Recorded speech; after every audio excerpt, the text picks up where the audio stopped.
Well, thank you all so much for helping with my project. Of course. Could you say a little bit about yourself? Okay, so my name is Chrinesha. I am a pre-med student. I graduated from UCR and my major was medical anthropology. Hi, my name is Dwayne. I'm a finance graduate from the University of California, Riverside. And yeah, that's a bit about me. Well, what got you into medicine? Well, my exposure to medicine was from my mom, but mainly is because I wanted to be that advocate for other people who do not necessarily have that background in medicine and being able to help them live a better and fuller, healthier lifestyle. So That's awesome. And what's medical anthropology? it is the study of people and their cultures and what unites us and how we should better help different people based on their own cultural values and what they think is like help, how they practice health, how we should modify our like practices to help them. So maybe like, let's say in Indian culture, a lot of our Indian food are rich in some like fats and wheat and stuff, and maybe we can switch it out for alternatives so that they can still eat their Indian food and practice that, but maintain so that they can maintain their cultural practices of eating that food, but making an alternative, healthier approach to a better lifestyle. Yeah. And so not abandoning their like cultural identity, but being able to work within inside of the bounds of that. Yes. Yeah. That's interesting. I was not familiar with that, so that's kind of cool. And what got you into finance? For me, finance, I was interested in it through a course of economics in high school. Instead, I kind of understood the basics of markets. And from there, I took a couple of business classes in high school, one of which we got to develop a business, and I was the CFO. And I was creating these plans and ideas for my business so that we could sustain ourselves, and really enjoyed doing that. And I said, what if I were to learn more about markets? So I went to UCR, got involved in some of the organizations there, the investment groups, and really took a back into it. Do you do anything with like healthcare markets, and have you all thought about collaborating? I think he's gotten into thinking about healthcare and maybe. Yeah, it's been a thought in the back of my mind, but I don't think anything has been solidified as of yet. Yeah, explore. But I think you've explored maybe business in the healthcare. Yeah, I've done an internship in healthcare administration, but not too much into the finance realm of things. Yeah. It was more in operations. So yeah, that was my kind of experience in healthcare and finance. It's just kind of interesting, if you look at like the American healthcare system and how capital intensive parts of it is and how parts of it are available and some of it's exclusive and just like the whole, if you're rich, you get a lot of healthcare. If you're not, maybe not. And just kind of like how all that fits together and how we create a healthier world. Yeah. Well, did y'all know that NASA's planning some astronauts back to the moon? Not till right now. Not till right now. Yeah. Well, not till you said, yes. How about you? Yeah, there was someone at my lunch today, I think by the name of Nathan Price. Oh, really? Mentioned it. So before the day, you had no idea that we were going to the moon? I'd heard articles about like people like Elon Musk wanting to send people to space. Not even particularly to the moon, but just to space. And I think maybe 1 or 2 years ago, Jeff Bezos and all these really multi-billionaire people were trying to create like a race to space kind of thing with their own companies. So I heard about that, but I just didn't realize how possible it was for the general populace to make it to space. So that was a new concept to me. Well, and in terms of NASA, we're talking about 4 highly trained astronauts launching from the Earth, going to around the moon, and 2 of them getting into a lander, going down to the surface of the moon and back up, and then the 4 of them coming back, as opposed to like everyday people. Well, hopefully that happens at some point. But I know right now it's like. But So you just heard about it, but any initial reactions? Good, bad? You have questions? What do you think? So sending astronauts to space, right? Yeah, the idea of humanity sending people Expanding. back to the moon. I can answer first. Yeah, I definitely think it's interesting. Maybe give a diversity of what we think is out there, right? I think for the general person, kind of learn about like in the 60s there was a huge space race, and that kind of just you learn about it, and then you're like, okay, that was kind of my understanding of it. Didn't really think it was something that wasn't was too many attainable. chapters on it in school. It was a one-pager maybe. Yeah, exactly. Didn't think it was something really attainable too much. I know for me, I spent a bit more time on it because I was really interested in Neil Armstrong as a kid, especially because he was a Boy Scout too, and I was in a Boy Scout organization. So I remember I did a merit badge on it, and there was a heavy emphasis on the astronomy merit badge, and that kind of got me interested into it. But as I said, it never really occurred to me that possibly, someone like me, an average Joe, could go to space. So definitely widens the horizons. Definitely something I could think of be considering. If I could, Real estate on the moon. Well, I think it's a good thing to explore a new place and to start discovering things that maybe we could use, or maybe we could, I don't know, bring back and learn more about to Earth at least. And it's like, if you think about it, it's like how our world was discovered. We were first in one place, and then the explorers went out on their boats and they discovered all these new places. And I think it's definitely something that needs to be done. So the fact that we are doing it, I think it's a good thing. So yeah. But it's a great lead into my next question. Yeah. When you think about the future of humanity, and you think like far out in the future, maybe a few hundred years, what does it look like to you?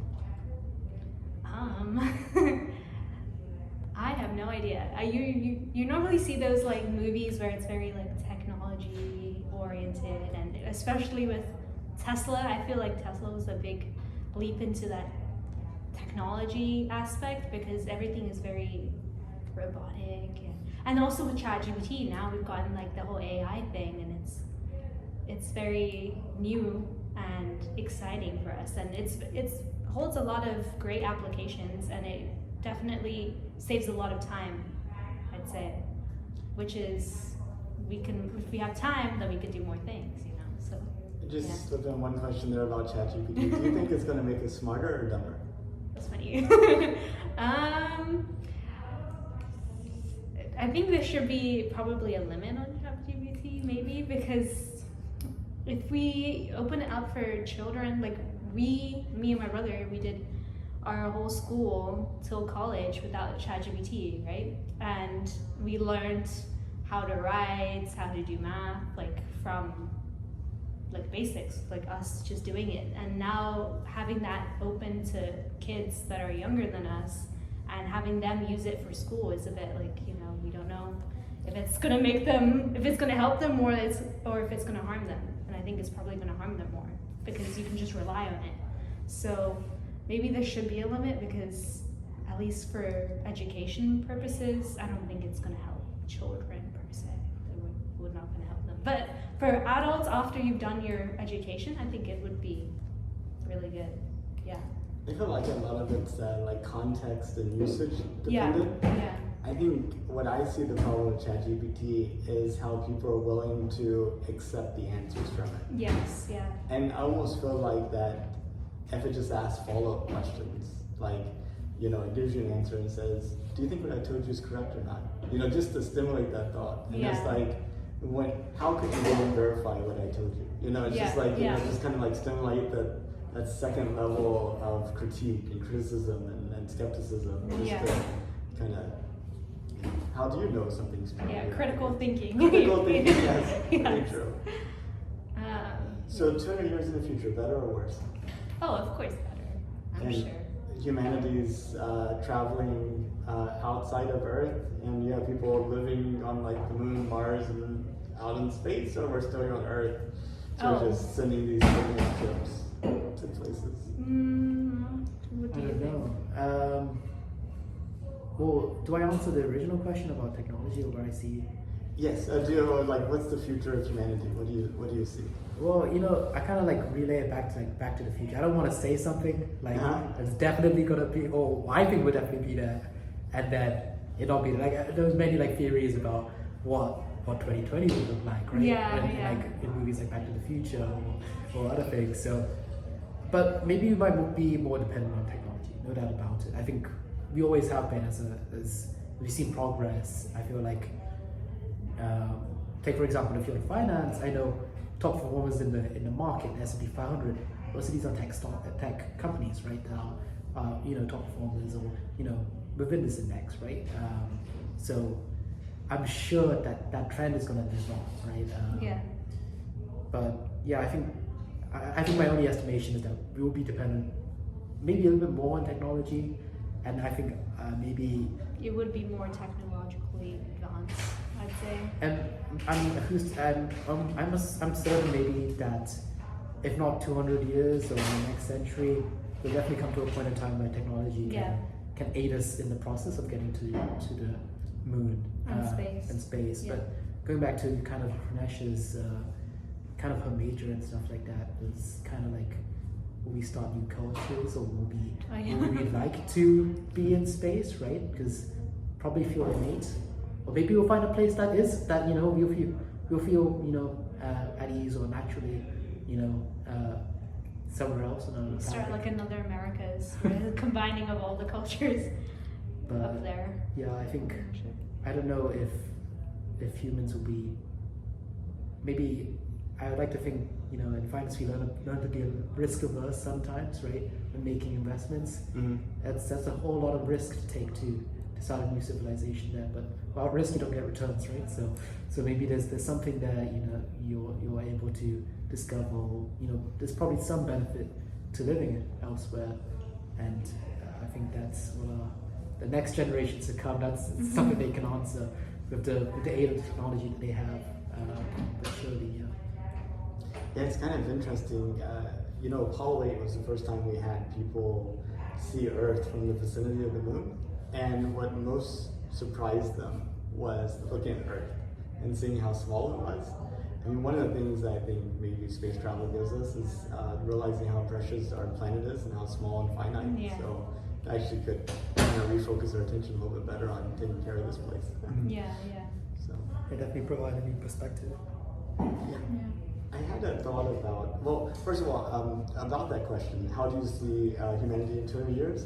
It occurred to me that forces the answer into an exercise of prediction, instead of what I would be more interested in is how do you want humanity to be in 200 years? Turn into an exercise of creation and hope and aspiration. Yeah. So if you could, how would you want humanity to be in 200 years? Like if you could chart us on a course, what would that point look like? I'm gonna have to think about that one. Yeah. That's like a lot of pressure. I feel like these are the thoughts that senators and presidents have to have whilst like guiding their country through life. I mean, like through their presidential and terms and stuff like that, and senators too. Well, that begs the question, do you think senators and presidents think along those lines? Well, I think they should. I think it's definitely something that they should consider because they're the ones that are creating laws and guiding countries and people through time and valuing their space and their resources, like what we have. So topics like global warming and climate change should be important to them because if we don't think about it, then we won't have a place to be. And yeah. That's true. I think there's some main tenets about like human life that will maintain the same. I think we've always been a curious and like social group, right? Where we interact with one another. We want to develop ourselves. May that be evolutionarily or may just be through our concepts and ideas.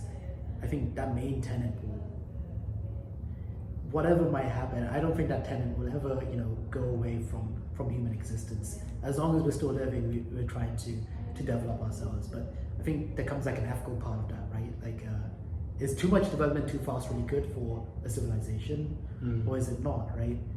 And yeah, I don't know. To be frank, that's I have no that's a bit idea. beyond my breadth to really try and comprehend and think about that. But I pose that question to maybe maybe whoever in the future civilizations that might be seeing this, has this technology helped us to, do a better deed to society, or has it hindered us in other ways too? But maybe senators and presidents, if you're going that route, they should have maybe a review board or IRB. A lot of research have institutional review boards where they really test out, hey, is this thing ethical? Is this technology ethical? And we see that now in Congress, right? How many congressional hearings about social media? I know the Surgeon General recently put out a notice saying that he wants to put out notices on the bad now effects of social media, so that people, users, can see, oh, this is a new technology, or this is a technology that's been around, but there are mal effects to it, or there is some things you gotta it's understand. like a warning label, basically. Yeah. But maybe that could be something that can come, like a new government agency, similar to how we have the for drug and FDA. Yeah. We could have a federal group for technologies, right? That could oversee that and see if it's ethically good or ethically bad, or if it should be done or should not be done for technological advancements to our society. But yeah, a bit out of my scope. I'm just like thinking of solutions, but yeah, I don't know. It's good, it's a good exercise to, I think through such things. Yeah. How about your views? What do you think? In 200 years? Where do I want humanity to be in 200 years? I think in 200 years I'd like to see humanity, be out into the solar system, be using the sunlight for humanity to be the spreader of life into the rest of the universe. As far as we know, Earth is the only place that has life. Maybe that's not true.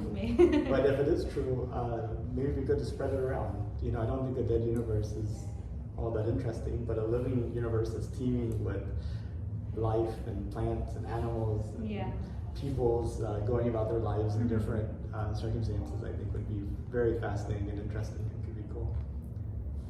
That's what I'd like to see. Yeah. Yeah. If you could, would you take a trip to space?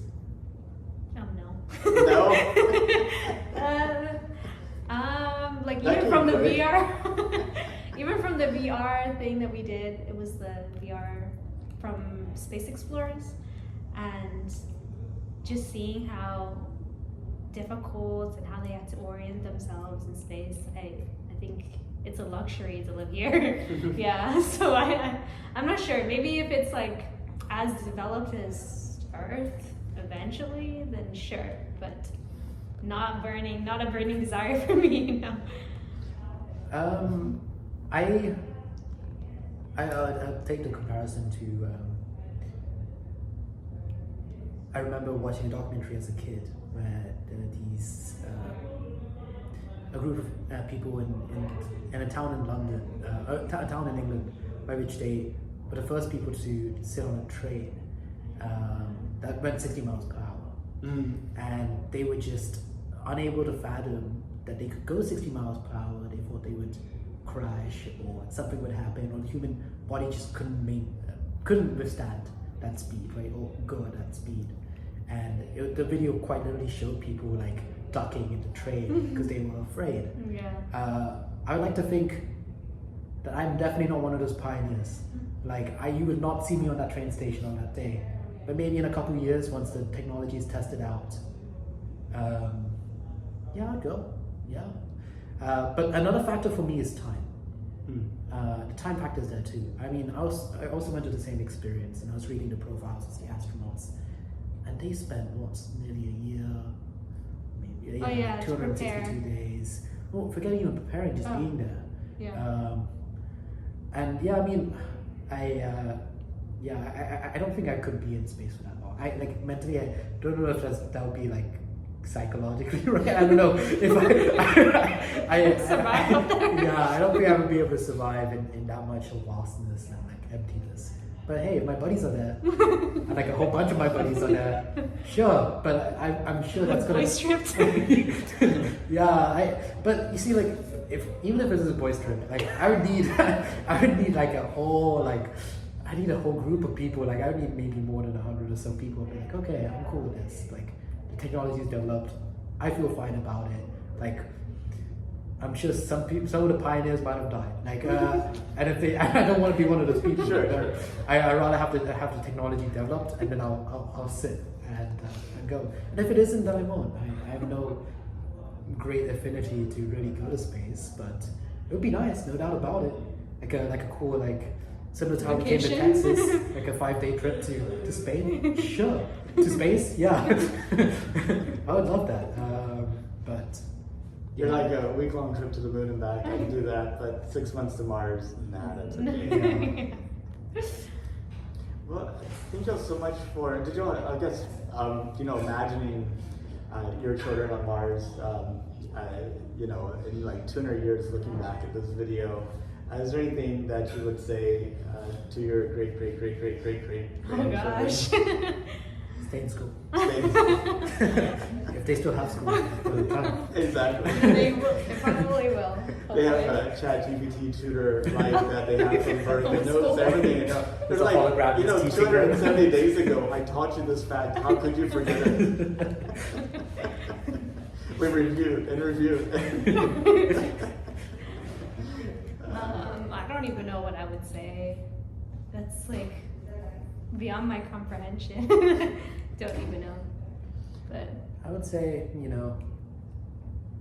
just be good. Like just be happy. Live a good moral life. Lead your life how you want to live it. Because I feel like if I were to give advice on maybe technology, it would become outdated by then. Yeah. But I think, as I said, like some of the main tenets of life, like how you socially interact with others, it might get changed with technology, no doubt about it. Yeah. But how you interact and how you connect with one another, that I don't think that can really change, right? Yeah. So just lead a good life and do good. Yeah. I don't think I can top that. But thank you all so much for your time. It's such a pleasure to get to talk to you all. Yeah, of course. Thank you.